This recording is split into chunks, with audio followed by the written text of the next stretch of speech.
한국 사회가 붕괴 내지는 소멸, 이대로 가면 저는 붕괴 혹은 소멸 할 수밖에 없다고 보는 사람입니다. 그동안도 누차 얘기했지만요. 사실 저는 지금 대한민국 사회가요, 저는 이제 역사학을 공부한 사람이라서 항상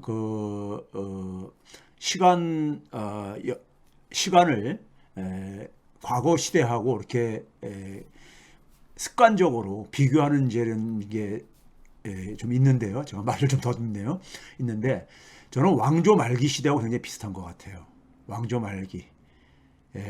우리가 눈에 보이는 현상은 다르게 보일지 모르지만은 기본적으로는 그러니까는 저는 왕조 말기 시기에 고려 말이라든가 혹은 그다음에 심지어 더 거슬러 통일신라 말기라든가 혹은 조선 말기 이때랑 저는 비슷하다고 봅니다.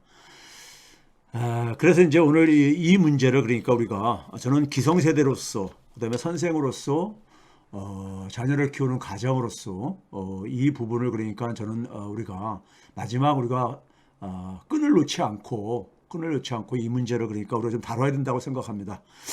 써나님, 버핀님 들어오셨네요. 네. 저는 기본적으로 한 사회는 그냥 우리가 공동체잖아요. 사람이 제가 이제 대학생들이 학교에 들어오면은요, 1학년 학생들이요, 이제 그러니까 20살 만으로 하게 되면 19살이죠. 19살 학생들한테 1학년 수업을 대개 이제 저 같은 이제 좀 이제 소위 말해서 늙은 교수는 잘 들어가지 않으려고 하고 있고 좀 안 들어가도 되는데 저는 언제부턴가 제가 자원을 해가지고 1학년 수업을 들어갑니다. 왜 그러냐면은 주로 이제 3, 4학년 수업에 있다 학생들을 만나게 되면은 교수님 좀 자기들한테 지금 해주는 얘기를 자기들 입학했을 때부터 들었으면은 도움이 많이 됐을 텐데요. 이런 얘기를 해가지고 제가 그 느낀 점이 있어가지고 1학년 수업을 자발적으로 해서 들어가는 편인데요. 1학년 학생 만나면은 요즘 1학년 학생은 또 여러분들이 대학 다닐 때하고 또 틀립니다. 올해 1학년이 23학번, 소위 이제 그러니까 대학 세대를 표현할 때요. 23학번. 23학번이면 2004년생입니다. 보통 학생들 입장에서 볼 때는요. 2004년생. 그러니까 과거 90년대 대학을 다녔다거나 2000년대 초에 다녔던 2010년대 다녔던 분들하고도 또 굉장히 차이가 있습니다. 어떻게 보면은 좀 애기 같기도 하고요. 애기 같기도 하고요. 저희가 대학 다닐 때에 비해 가지고 굉장히 애기 같다는 생각도 많이 들기도 하고요. 또 한편에서는 굉장히 좀 가슴이 아리기도 합니다. 그 20대들 보게 되면요. 어떨 때 보게 되면은 참 안타까운 마음도 많고요. 여러 가지 복잡한 마음이 교차하는데 학생들 들어오게 되면 제가 이제 첫 마디 던지는 게 이런 얘기를 던집니다. 최근 수업에서 특히요. 여러분, 사람은 사회적 동물이라는 얘기 많이 들어보셨죠? 중학교, 고등학교 다닐 때 뭐 그러니까 우리가 기본적으로 다 많이들 언급한 얘기니까는 들어보셨죠? 네, 그래요. 그러면 사람은 사회적 동물이라는 건 어떤 의미일까요? 제가 이제 사람이 삶의 방식을 이제 그러니까 함께 살아가는 방식을 택한 삶의 방식의 하나의 방식의 모습이 아니겠는가?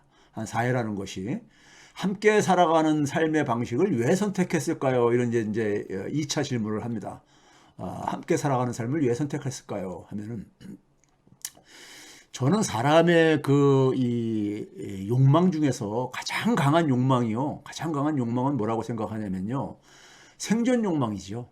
생존 욕망이요. 한 2해 전에 벌써 이제 2해나 지났는데 저희 어머님이 한 99세에 돌아가셨는데 한국 나이로요. 100세는 못 채우셨는데 99세 돌아가셨는데 마지막에는 거동이 이제 힘들 정도로 몸이 굉장히 노쇠해가지고 그러셨는 상태 속에서 그래도 누우셔가지고 계속 다리를 움직이시고 이렇게 운동을 하시는 거 보고서는 우리 사회에서 흔히 얘기하는 뭐 3대 거짓말 있잖아요. 소위 말해서 그러니까는 나이 드신 분들이 내가 빨리 죽어야지. 이거 이제 3대 거짓말 중에 하나로 얘기하잖아요. 소위 장사꾼들이 그러니까 밑지고 판다. 이 뭐 이런 것 말과 더불어서요. 이 삶에 대한 생존에 대한 뭐 그러니까 우리가 흔히 말해서 객동밭의 딩구는 뭐가 낫다 뭐 저기 저 이승보다 저기 낫다 이런 말도 있듯이 그러니까요. 삶에 대한 그러니까 생명에 대한 그러니까 욕망만큼 강한 건 없다고 봅니다. 저는요. 예? 강한 건 없다고 봐요. 그런데 그 생존에 유리하기 때문에 자연세계의 동물들도 군소동물이라고 있지요. 함께 모여서 사는. 왜 그러냐면은 자신들의 생명을 지키는데 이렇게 유리하고 생존하는 데 유리하기 때문이라고 저는 생각을 합니다. 여러분 사람이 사회를 이루고 산다는 얘기는 함께 살아가는 삶의 방식이 더 도움이 되고 유리하기 때문에 선택을 했다고 봅니다. 거기서 이제 우리가 이제 공동체라는 말이 나오게 된 거죠. 공동체라는 말이요. 사람은 우리가 함께 살아갈 수밖에 없는 이런 이제 동물이란 말이에요.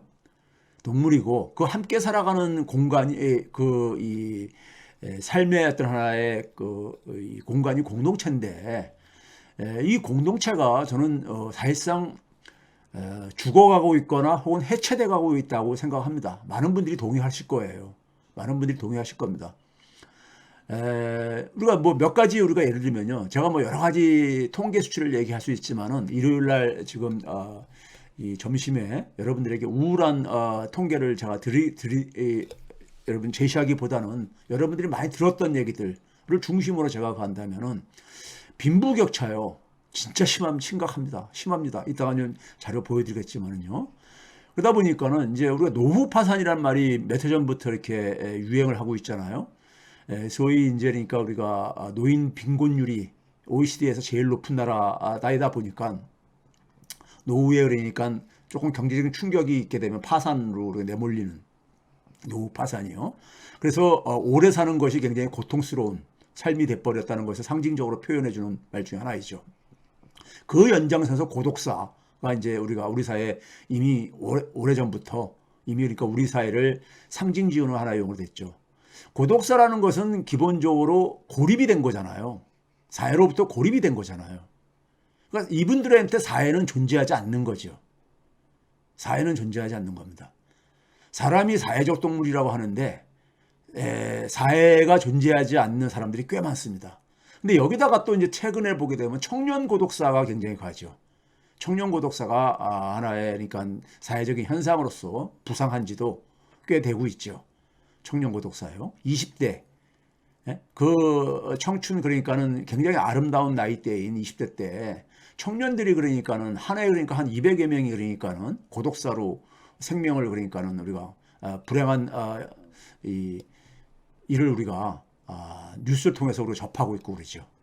그러면 많은 기성세대들은 아이 저기 젊은 몸 가지고 뭘 해가지고 못 먹고 사냐 이런 얘기 하지만은 이 청년 고독사를 한 사람, 청년 고독사의 불행을 겪은 분들의 그러니까는 이 남긴 어떤 하나의 흔적들에서 보게 되면은 취업의 벽에 그러니까 취업의 벽을 그러니까는 이 직면한 것들을 그러니까 많은 흔적을 본다 그래요. 예? 그렇죠? 그러니까 윗세대들은 쉽게들 얘기를 하시는 분들이 있죠. 왜 그러니까 뭘 하든 간에 굶어 죽게 하겠냐 이제 뭐 이런 얘기들. 그다음에 이제 기본적으로 이 고독사라는 것은 고독사가 이제 노년층부터 청년층까지 이렇게 확산되고 있다는 얘기는 결국 우리 사회가 우리 공동체가 그만큼 이제 우리가 이들한테는 사회나 공동체는 의미가 없는 거잖아요. 사회 속에 공간적으로 사회 속에 삶을 살고 있다고 해가지고 사회가 사회적 동물은 아니잖아요. 이분들은요. 사실상 그러니까는 외딴 섬에 혼자 그러니까는 방치되어 있는 이런 존재들이잖아요. 그렇죠? 그 다음에 이제 우리가 더 나아가서 뭐 지방소멸 얘기를 많이 했죠. 이거 진짜 심각합니다. 제가 여기 지방에서 이 방송을 들으시는 분들도 있겠지만은 지방에 제가 가끔 강연 내려가게 되게 되면은 항상 겪는데 내려갈 때마다 달라요. 내려갈 때마다 또 다릅니다. 그리고 뭐 이제 인구 소멸, 우리 많이 듣는 얘기들이죠. 이거 우리 사회가 저는 이게 죽어가고 있는 모습이라고 생각합니다. 죽어가고 있는 모습이에요. 제가 이제 고인물, 우리 사회는 고인물 사회다 이런 얘기 하잖아요. 연못의 고인물처럼 그러니까요. 고인물 사회 속에서는 생명체가 그러니까는 살기가 좀 힘들지요. 그 안에 이제 그러니까 물들도 이제 그러니까 이게 흐르지 않으면 부패하고 이제 그러니까요. 거기다가 이제 보게 되면요. 우리가 21년 국세청 자료가 이제 개인 소득 자료는 22년치는 내년 2월경에 나옵니다. 그렇기 때문에 이제 그때 나오게 되면 이제 그건 소식 전하기로 하고요. 21년 기준으로 우리나라 이제 소득 활동을 하는 사람들이 한 2,536만 명 정도 됩니다. 2,536만 명이요. 그러니까 전체 인구의 한 절반 정도가 소득 활동을 하는 거죠. 물론 지하 경제 활동하는 사람들은 여기에 포착이 안 되겠지만요. 이 중에서 한 37%, 약 1천만 명이 됩니다. 이들이 뭐냐면 연소득이 2천만 원 미만입니다. 연소득이요.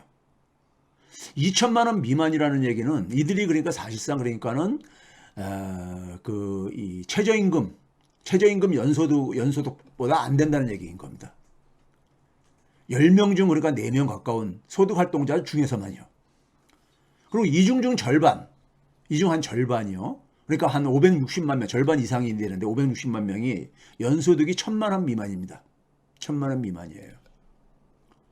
사실상 이분들은 그러니까 언제든지 파산할 수 있고 언제든지 다시 그러니까 고독사에 내몰릴 수 있는 분들이죠. 내몰릴 수 있는 분들입니다. 저는 여기서 이제 이런 아주 기본적인 질문을 던져요. 우리 사회를 사회라고 얘기할 수 있겠는가? 공동체라고 얘기할 수 있겠는가? 이걸 저는 질문을 던져야 된다고 생각합니다. 질문을 던져야 된다고 생각하고요. 저는 사람의 기준을 뭐 여러 방식으로 표현할 수 있겠지만은 그 맹자를 제가 뭐 이렇게 특별히 이렇게 과거에 그러니까는 성인들 중에서 특별하게 취급하는 분은 아니지만은 결코 아니지만은 이분이 그러니까 저는 그 사단을 얘기하면서 사람과 금수의 차이를 얘기를 하면서 사단 4가지로 이제 그러니까는 사람의 본성을 얘기를 한 것은 저는 굉장히 공감을 합니다. 그 중에서도 가장 출발이 뭐냐면 측은지심. 어려운 사람이라든가 뭐 그 좀 이제 안 된 사람을 보게 되면 이제 그러니까 우리가 측은한 마음이 생기는 이런 거죠. 수호지심, 부끄러움을 갖는 마음이죠. 저는 이 2가지가 특히 그러니까는 아주 기본적인 그러니까 사람과 사람 아닌 동물을 구별하는 중요한 하나의 기준이라고 봐요, 저는요. 십이지심이라는 것은 이제 정의감이죠. 정의감. 그래서 옳고 그름을 따지는 거기 때문에 여기까지는 가지 않다 하더라도 측은지심과 수호지심은 사람이면 기본적으로 우리가 가져야 되는 건데 저는 여러분들 그런 거 안 느끼세요? 이 2가지 마음, 수호지심이 없는 사람들 너무 많잖아요. 특히 공직자들 중에서도 보게 되면은 수호지심 없는 사람들 되게 많잖아요. 그렇죠? 왜 사회가 이렇게 됐는가? 이렇게 됐는가에 대해서요. 좀 우리가 좀 이제 얘기를 하고 좀 해야 되겠는데 저는 사실 이 부분과 관련해서 저는 이게 박정희 시스템의 가장 큰 죄악이라고 생각합니다. 저는 박정희 시대를 청년 시절을 살았던 사람으로서 몸으로 체험을 하고 그 해악을 느꼈던 사람인데 저는 박정희가 정권을 유지하고 연장하기 위해서 소위 말해서 폭력을 저지른 것들은 저는 그 개인적으로 저도 이제 폭력을 당했던 사람이고요. 폭력을 입은 것에 대해서는 저는 단죄하고 싶은 이런 마음 별로 없어요. 솔직히 말해서요. 저는 그것보다도 박정희 시스템의 가장 큰 문제는 뭐냐면요. 우리 사회가 지금 공동체가 죽어가고 해체되고 가고 있댔잖아요. 저는 이게 박정희 시스템에서 비롯된 거라고 생각합니다. 여기 연배가 있으신 분들은 박정희 시대를 살으신 분들은 기억하실지 모르겠어요.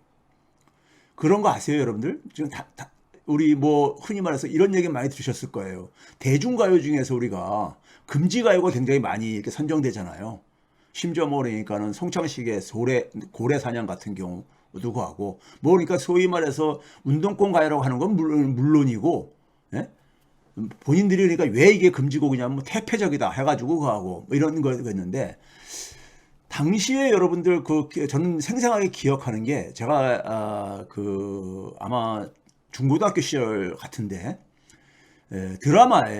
텔레비 드라마에 그러니까 임꺽정이라는 드라마가 이제 편성이 됐는데 이게 그러니까는 이 편성이 취소가 되는 이런 사태가 일어납니다.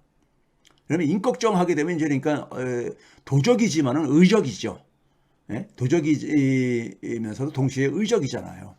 조선시대가 그러니까 이제 그러니까 소위 말해서 사회 질서가 약화되어지면서 무너지면서 그러니까는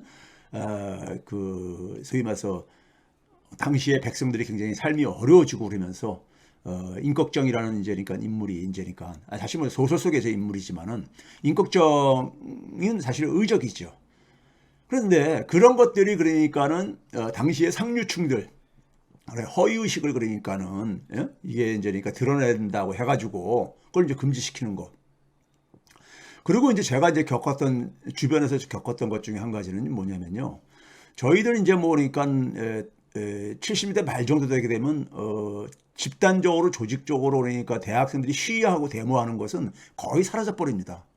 워낙 그러니까 탄압이 심해지다 보니까는 이게 이제 심해지고 지하로 들어가고 막 이러는데 근데 이제 이 데모를 하거나 그런 학생들은 소위 말해서 이제 그 가정에 대해서 그 가족 관계들 중에서 그 학생이 그러니까 가족들 중에서 공무원이 있거나 뭐 아니면 공기업에 다니는 하여간 공짜가 들어가는 분야에 종사하는 사람이 있으면은 그쪽을 통해서 압력이 들어옵니다.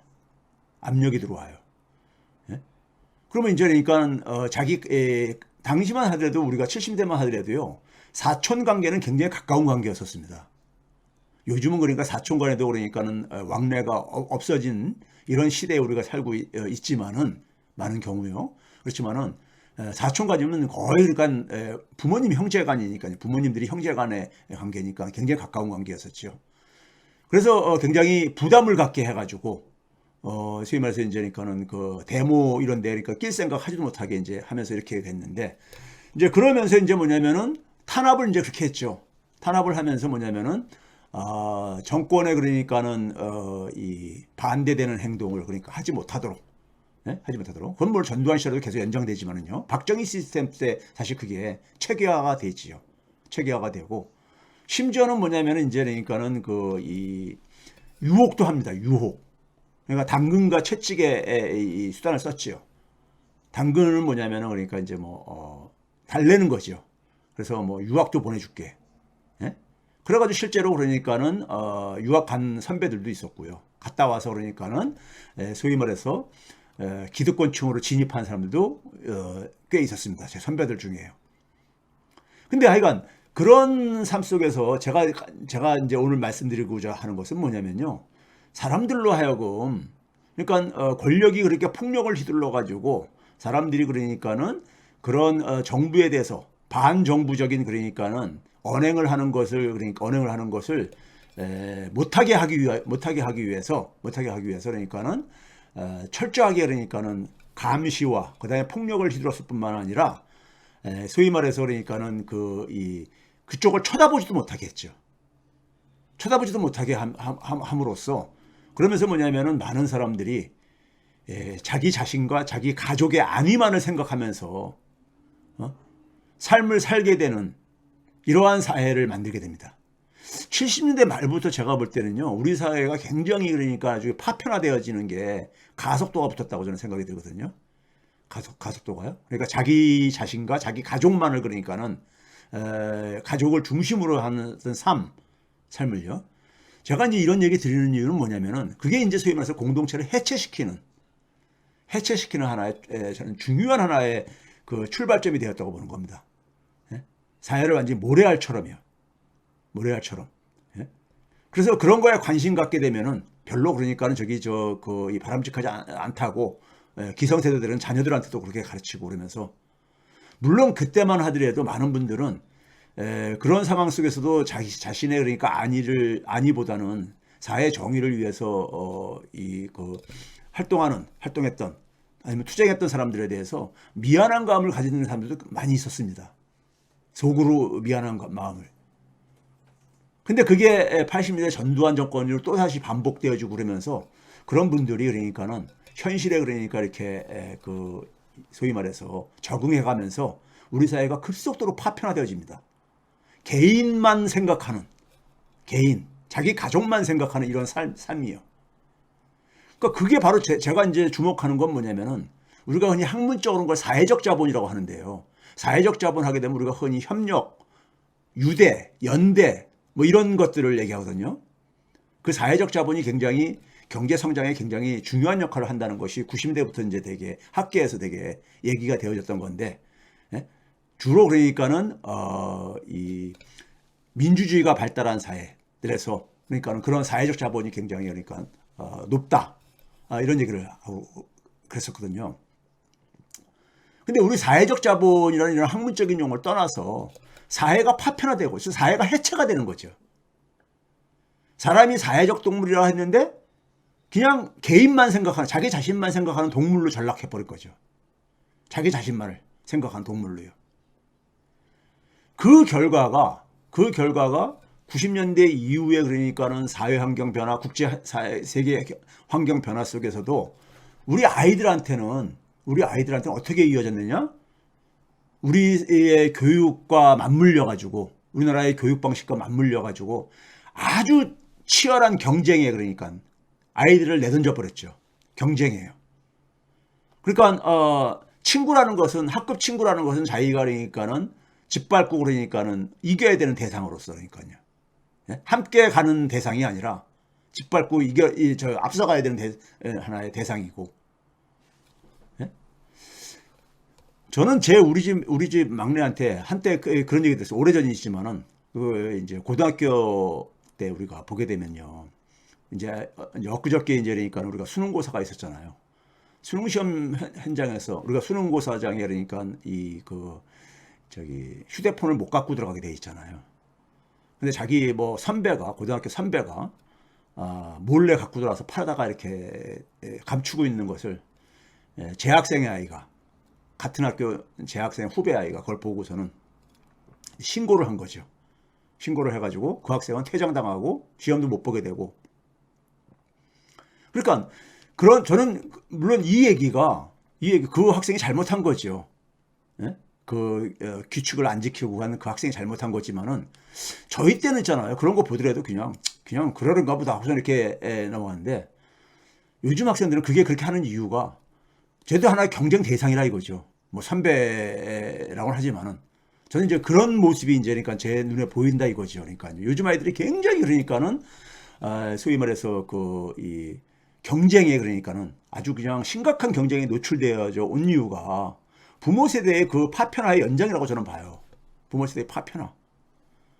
그래서 사회가 그러니까 지금 해체되고, 사회가 우리가 과연 사회적 동물이 맞는가? 대한민국 사람들은 사회적 동물이라는 개념을 적용할 수 있는 것인가? 저는 회의가 들어요. 사회가 붕괴되고 사회가 그러니까는 죽어가면은 그게 무슨 사회적 동물이에요? 대한민국은 그냥 우리가 흔히 말해서 그런 말 우리가 작년부터 많이 썼잖아요. 각자 도생의 시대다. 이런 얘기 그랬잖아요. 그게 뭘 의미하겠어요? 사회가 존재하지 않는다는 얘기잖아요. 예? 사회를 그러니까 구성하는 데 속에서 가장 중요한 기능하는 게 정부인데, 정부가 그러니까는 개판이다 보니까는 각자 도생의 시대 뭐 이런 얘기 하는데, 우리가 근데 정부 단위를 내려와서 지역사회를 보더라도 사실 공동체라는 것은 굉장히 많이 해체됐습니다. 예? 공동체는 굉장히 해체됐습니다. 예? 공동체가 해체된 그런 나라에서 저는 무슨 희망이 있겠는가 봐요. 사람이 살 수 없는 나라 아닙니까? 사회나 공동체가 해체되고 죽어간다는 얘기는 사람이 살 수 없는 곳이라고 저는 봐요. 사람이 살 수 없는 곳이 돼버렸죠. 자, 이거를 그러니까 저는 이 부분에, 제 경제학자면서도 이 부분에 좀 오늘 관련해 가지고 지난주 했던 얘기를 좀 연장해서 좀 말씀드리도록 하려고 하겠습니다.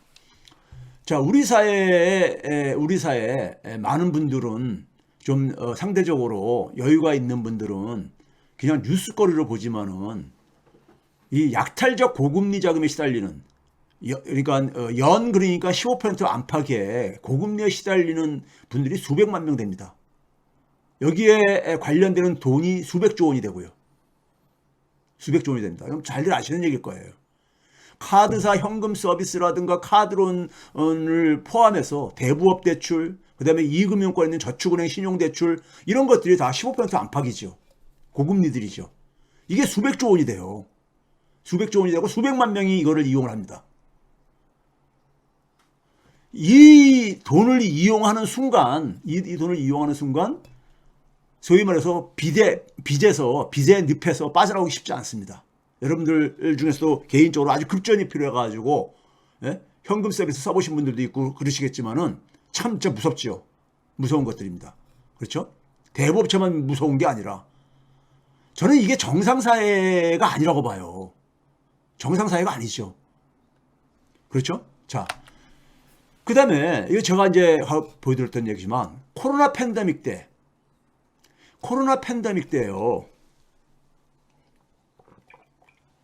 저는 우리 사회의 두 가지 모습을, 양면성을 봤어요.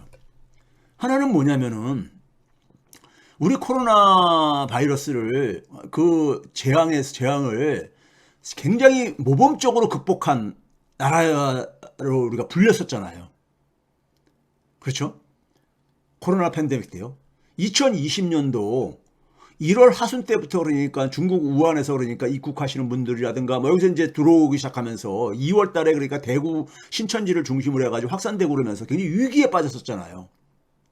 위기에 빠지는 상황 속에서 우리는 그러니까는 그 당시만 하더라도 서양, 유럽이나 미국은 아직 본격적으로 그러니까는 전파가 되기 전이었었죠. 거긴 3월 한 중순 이후부터 이제 본격적으로 확산됐으니까요. 2020년이요. 그 대한민국을 전 세계가 굉장히 주목을 했었죠. 대한민국이 그걸 어떻게 이 대응할 것인가를 굉장히 지켜봤었잖아요. 당시에 근데 우리는 굉장히 슬기롭게 그걸 넘어갔죠. 슬기롭게 넘어갔습니다. 어떻게 넘어갔습니까요? 우리가 2월 달에 대구에서 그러니까는 막 확산되면서 초기만 하더라도 굉장히 많은 사람들이 이 마스크 사재기 막 이런 게 막 일어났었잖아요. 우리 사회에서도요. 사람들이 불안하니까요. 그런데 우리가 시간이 지나면서 그것이 진정이 됐죠. 그리고 오히려 뭐냐면 대구에 대한 응원을 막 보내고 그랬었죠. 사람들이요. 그 다음에 또 스스로 이제 그러니까 의료인들은 그러니까 자원으로 그러니까는 자원봉사하러 내려가기도 하시고 그래서 대구 이기라고 우리가 당시에 굉장히 많은 응원도 보내고 했었잖아요. 그때 그러한 결과를 위기를 굉장히 슬기롭게 넘어갈 수 있었던 동력이 뭐였었습니까요? 저는 연대라고 봅니다. 연대요.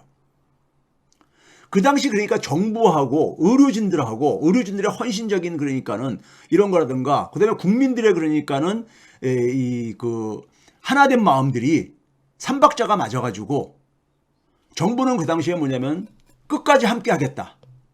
국민 한 사람도 포기하지 않겠다.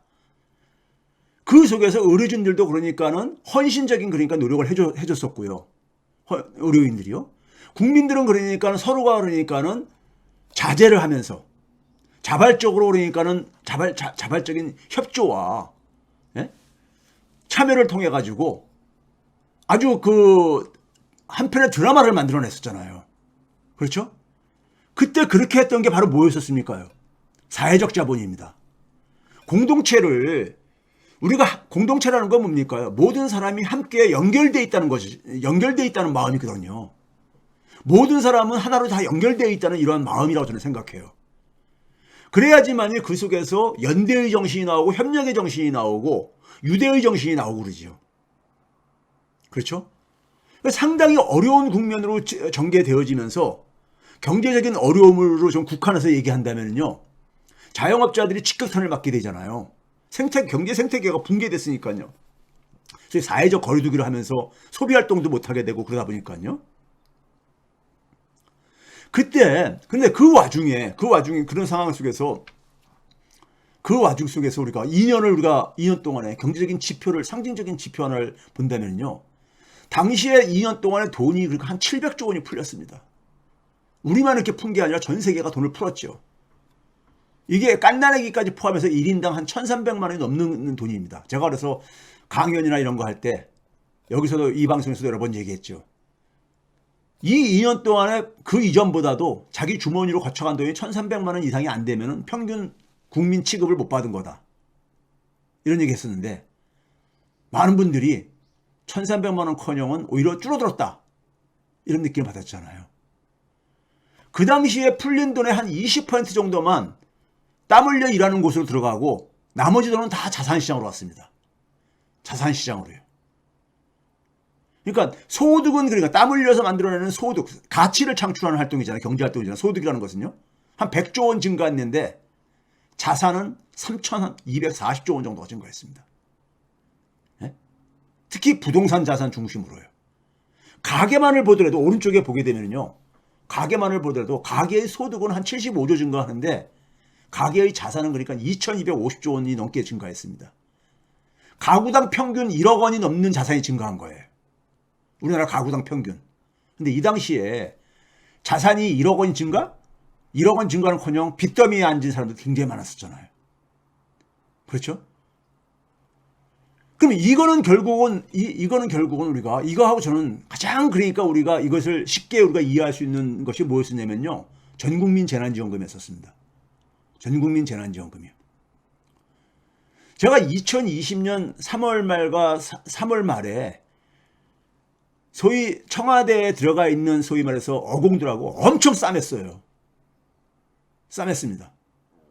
당신들 전국민 재난지원금 이거 시행 안 하면은 당시에 안에서 이걸 반대하는 우리가 흔히 말해서 개혁인사라고 생각했던 사람들이 들어가가지고 전국민 재난지원금 선별로 해야 된다 해가면서 안에서 반대를 하면서 그걸 제가 마지막까지 큰 소리 치면서 막 싸움을 했습니다. 전화로요.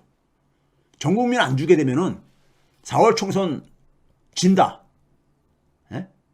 질 뿐만 아니라 이건 우리 경제가 곤두박질 친다. 2분기에 경제가 곤두박질 칠 때였었거든요. 전 국민 그래야 된다고 해서 제가 전 국민 어쨌든 간에 관철을 그 당시 어쨌든 간에 제 혼자만의 노력은 아니지만 관철을 시켰었죠. 그러고 나서 이제 그때 제가 뉴스공장 이런 데 출연해가지고 아니면 KBS 경제쇼 같은 데 출연해서도 제가 무슨 얘기를 했냐면요. 최소한 4번 이상은 줄 수 있다. 우리나라 재정 형편상. 그래서 그해 여름에 전국민 재난지원금이 5월 9일부터인가 쓸 수 있게 돼가지고 8월 달까지 쓰는 돈이었었는데 6월 달 정도 되니까 다 소진돼 버렸었습니다. 가게들이 지원받은 돈이요. 그래서 8월 달에 그러니까 2차 지원 얘기가 나왔을 때 제가 2차도 전국민으로 가야 된다는데 당시에 홍남기 부총리가 전국민 절대 안 된다. 뭐 자기 돈인 것처럼 마치. 그리고 그걸 이낙연 당시의 대표가 지지해주면서 저는 그래서 이낙연 대표 당시에 결별을 했죠. 그 전까지는 뭐 관계가 나쁘지 않았었는데 결별을 하면서요. 당신하고 인연은 이걸 끝이다. 경제 철학을 나보러 만들어달라고 하면서 경제 철학이 맞지 않는 사람하고 내가 어떻게 같이 가냐 해서 결별 선언을 페이스북을 통해서 날렸죠. 제 페북에 친구였었거든요. 이낙연 후보 당시의 대표가. 근데 하여간 그렇게 가면서 이렇게 지금 그러니까 자산시장에 거품을 만들고 이러는 과정 속에서 만들면서 이 결과로 인해 가지고 결국은 당시에 문재인 대통령은 뭐라 했습니까? 집권 초기로 그러니까 부동산 가격 되돌려놓겠다. 이런 비슷한 얘기를 많이 하셨었죠. 여러 번 했었죠.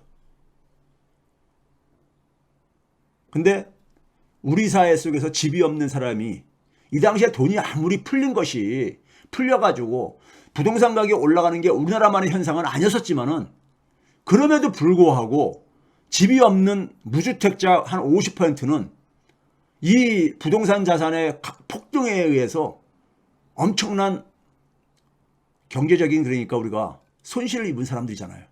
벼락거지라는 표현이 나왔었으니까요. 그렇죠?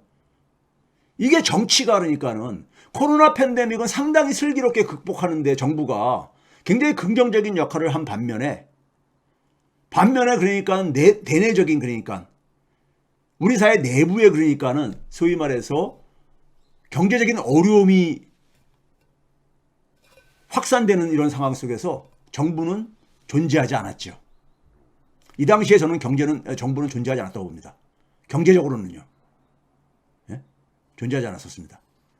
그래가지고 이런 것들이 결국은 그러니까는 많은 사람들한테 민주당 정권이나 국힘당 정권이나 그게 그거다. 이런 생각을 갖게 만들어버리죠. 그리고 그런 생각이 결국은 또 국민들을 파편화시키죠. 정치에 외면하게 만들죠.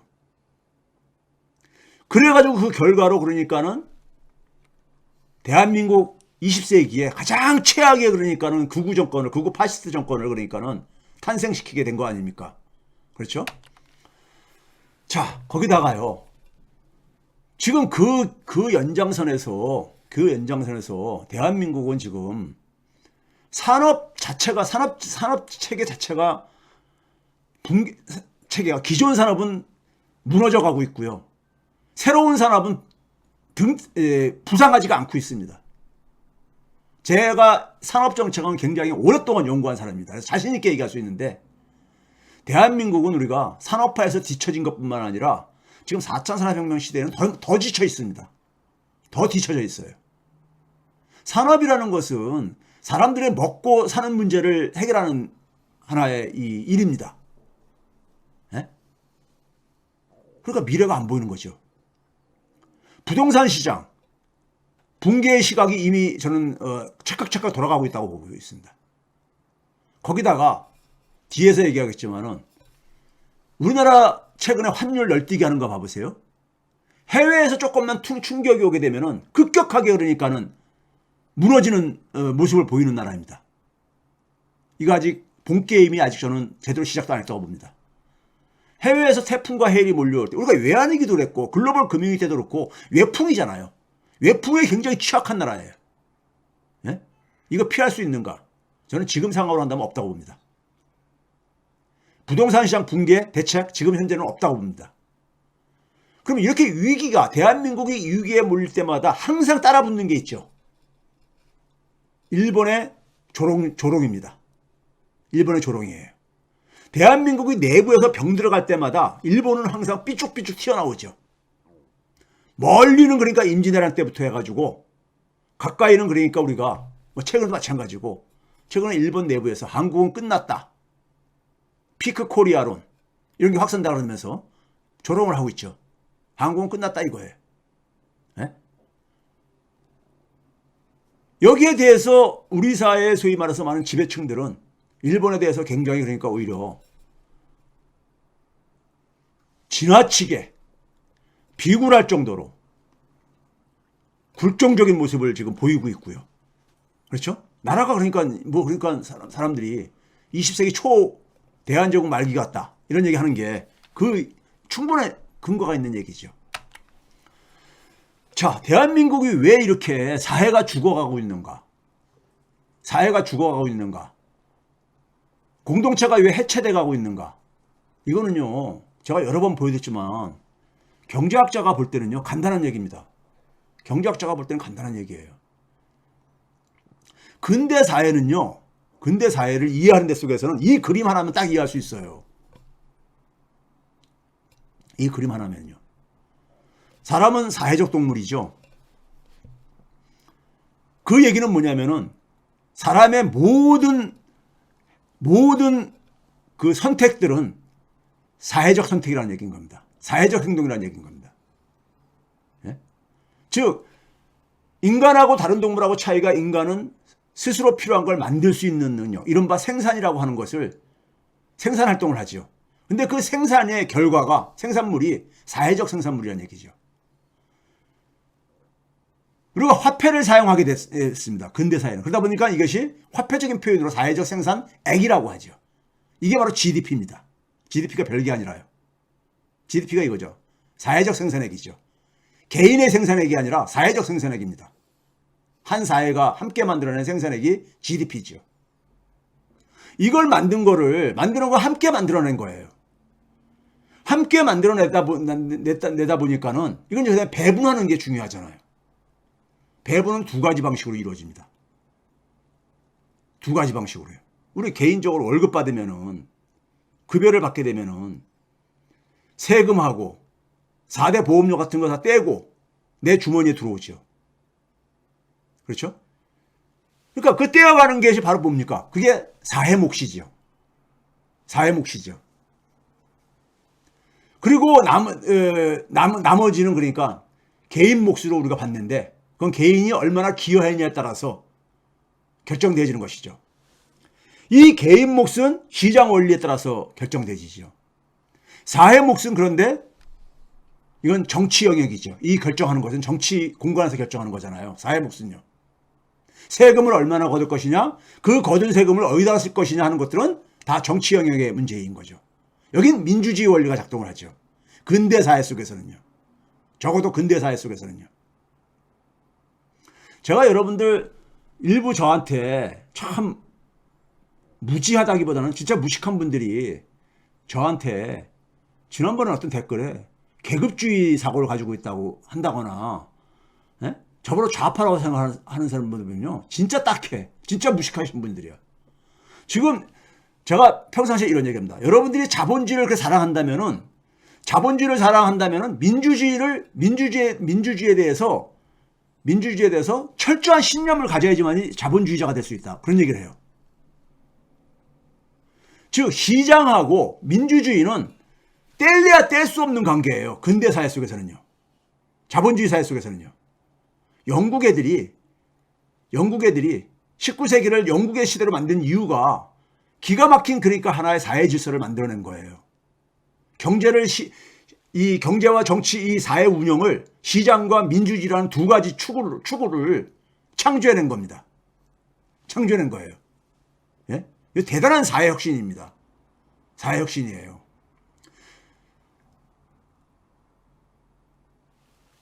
시장이 낮이라고 한다면은 민주주의는 밤이고 민주주의가 낮이라면 시장은 밤인 거예요.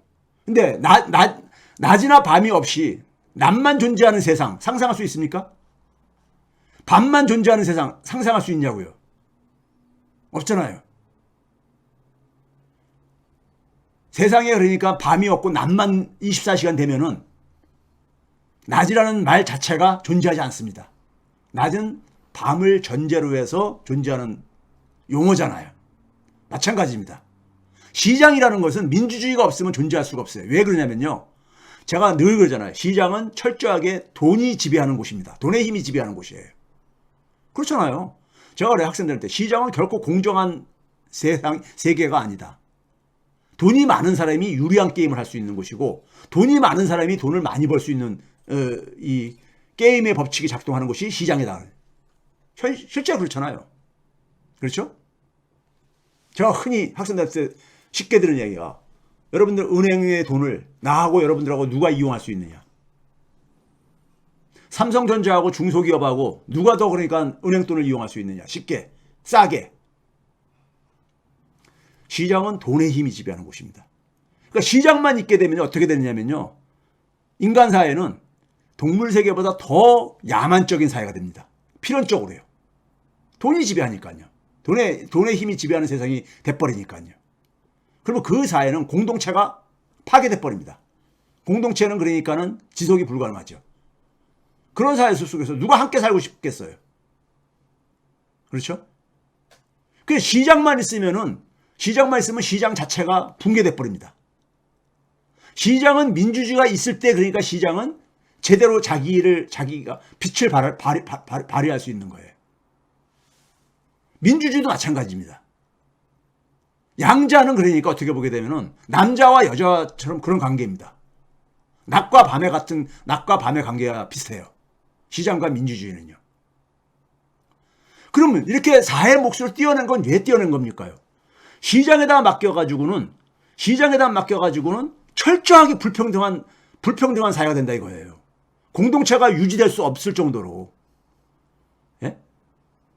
지배와 예속만이 존재하는 이러한 관계로 전락하기 때문에 그거를 견제해 주는 것이 완화시켜 주는 게 바로 민주주의의 힘이죠. 1인 1표의 원리가 작동하는요. 그럼 사회 몫을 어디다 써야 되겠습니까? 예? 시장에다 맡겨가지고는 개인들이 생존을 보장받지 못합니다. 기본적인 생존조차 보장받을 수가 없어요. 시장에다 맡기게 되면요. 예? 근데 모두가 함께 생산을 했기 때문에 기본적으로 그 사회의 모든 구성원들은 기본적으로 생존할 권리가 있는 거잖아요. 생존을 보장받을 권리가 있는 거잖아요. 생존을 보장받을 권리가요. 이거 여러분들 굉장히 기본적이지만 중요한 얘기입니다. 예? 이게 바로 뭐냐면은 함께 만들어낸 일정 기간 동안에 1분기면 1분기, 1년이면 1년 동안 함께 만들어낸 생산액이 뭐라 했었어요? 사회적 생산액이 GDP라 했죠. 그 GDP 중에서 제일 먼저 배분해야 될 게 뭐냐? 모든 사회 구성원들의 기본적인 소득을 배분해 줘야 되는 겁니다. 기본적인 소득을 배분받을 권리가 있는 거예요. 이건 복지도 아니고 시혜도 아니고 그냥 권리입니다. 권리. 근대 사회 사회 구성원들의 권리예요. 이거는요. 예? 근대적인 방식의 권리입니다. 예? 권리예요. 이거를 복지라는 거를 잠깐 혼동시키면 안 돼요. 예? 모든 사회 구성원은 기본적으로 소득을 배분받을 권리가 있어요. 생존을 해야 되잖아요. 생존을요. 그거 안 하면 못하러 내가 사회 속에서 함께 살아가야 됩니까? 그냥 혼자 살지. 자기 생존도 보장이 안 되는데. 그렇지 않아요? 생존하려고 사회적인 삶을 선택했는데 생존이 보장이 안 돼. 그럼 내가 못하라 그러니까 그 사회 속에서 한 일원으로 살아야 되냐고요.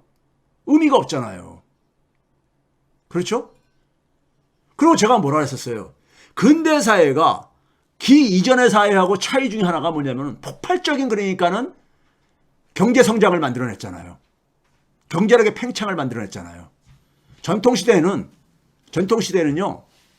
경제력의 팽창이 거의 없었습니다. 거의 없었어요. 소위 우리가 현대적으로 얘기하면 생산성의 발전이 거의 없었습니다. 근데 근대로 넘어오면서부터 엄청난 생산력의 폭발적인 발전이 일어나잖아요. 그 중요한 동기 중에 하나가 뭔지 아세요? 제가 늘 얘기죠. 중앙은행 시스템이라고. 소위 말해서 금 같은 실질적인 화폐로 보장되지 않는 그냥 종이화폐를 사용하게 된 거예요. 종이화폐를. 예? 그렇잖아요. 우리가 흔히 법정화폐를 불안화폐라고 불리는 이 화폐를 쓰게 된 것이 근대 이후입니다. 중앙은행 시스템 이후예요. 이게 영국 애들이 발명한 또 하나의 사회 혁신입니다. 근대 화폐 경제에서는 돈을 많이 발행을 해야지만이, 돈이 공급돼야지만이 경제가 그만큼 그러니까 우리가 돌아가는데 도움이 될 게 아니겠습니까? 근데 이 돈이 어떻게 발행될 수 있다고 했었어요? 정부의 경제력이라고 했고, 정부의 경제력은 바로 뭐라고 했었어요? 사회 몫이잖아요. 소위 조세라는, 대표적으로 사회 몫의 대표적인 게 조세잖아요. 세금은 근데 모든 사회 구성원이 다 납부한다 그랬잖아요. 우리가 국민의 4대 의무 중에 하나가 납세의 의무가 있듯이요. 모든 국민이라면 다 세금을 내고 산다고요. 정도 차이가 있을 뿐이지. 그렇죠? 그렇다면 중앙은행에서 찍어내는 그 종이화폐를 누구나가 이용할 수 있는 기본적인 권리를 갖고 있는 거죠. 그렇죠? 신용에 대한 기본적인 권리가 있는 거예요. 그런데 앞에서 얘기했듯이 카드론, 카드 현금 서비스, 대부업체 이용, 저축은행 이용, 이런 고금리를 이용하게 된 것은 국민들이 이 신용에 대한 기본 권리에서 배제가 됐기 때문에 그런 겁니다. 배제가 됐기 때문에 그런 거예요. 일반 시중은행이 중앙은행이 찍어내는 그 종이화폐를 가지고 얼마나 쉽게 돈벌이를 하고 있습니까? 그런데 그 종이화폐를 발행하게 된 것은 국민들이 사실 보증해 준 거거든요. 그 가치를 함께. 근데 자기는 이용을 못해. 제대로.